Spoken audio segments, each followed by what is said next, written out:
Bonjour et bienvenue sur la chaîne Maths et Jeux. Dans cette vidéo, nous allons corriger ensemble cet exercice sur les probabilités. Appuie sur pause, recherche-le de ton côté et lorsque tu as terminé, tu pourras reprendre la lecture de la vidéo. On corrige. Voici l'énoncé de l'exercice. Un jeu de 32 cartes à jouer est constitué de 4 familles. Trèfle et pique, qui sont de couleur noire, et carreau et cœur, qui sont de couleur rouge. Dans chaque famille, on trouve 3 figures. Les figures, ce sont le valet, la dame et le roi. Pour cette expérience aléatoire, on va tirer une carte au hasard dans un jeu de 32 cartes et on voudrait que tu calcules les probabilités des événements suivants. Le premier événement, c'est l'événement D. La carte tirée est une dame. On se trouve dans une situation d'équiprobabilité.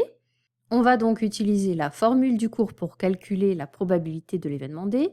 La probabilité d'un événement, c'est le nombre d'issues favorables à cet événement divisé par le nombre d'issues au total. On doit donc s'interroger sur le nombre d'issues qui réalisent l'événement D. Dans quel cas a-t-on une carte tirée qui est une dame? Les dames, il n'y en a qu'une seule dans chaque couleur. Il y a une dame de cœur, de carreau, de pique et de trèfle. On a donc en tout 4 issues favorables. Maintenant, combien d'issues a-t-on? On tire une carte au hasard dans un jeu de 32 cartes qui sont toutes différentes. On a donc 32 issues possibles. La probabilité de l'événement D est donc de 4/32e, qu'on peut simplifier sous la forme de 1/8e, et qui est égale en écriture décimale à 0,125. On conclut par une phrase réponse.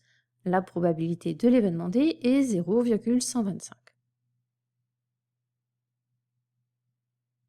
Dans la deuxième question, l'événement dont on voudrait calculer la probabilité est l'événement R. La carte tirée est une figure rouge.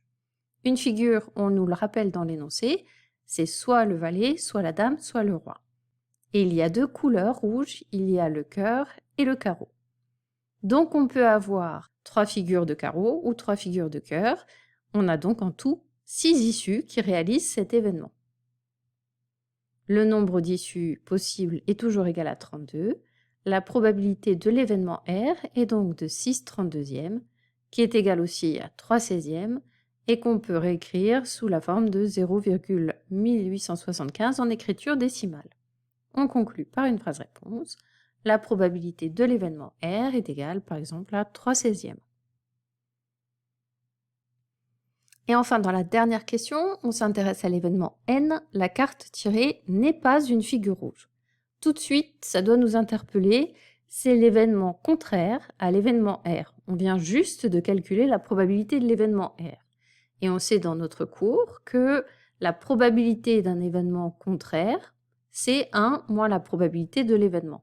Donc ici, la probabilité de l'événement N, c'est 1 moins la probabilité de son événement contraire, c'est-à-dire 1 moins la probabilité de l'événement R.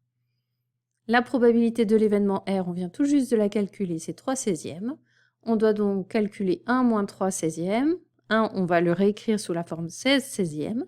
On a maintenant un dénominateur commun et on peut soustraire les numérateurs, ce qui me donne 13/16e pour la probabilité de l'événement N. On conclut par une phrase réponse et l'exercice est terminé.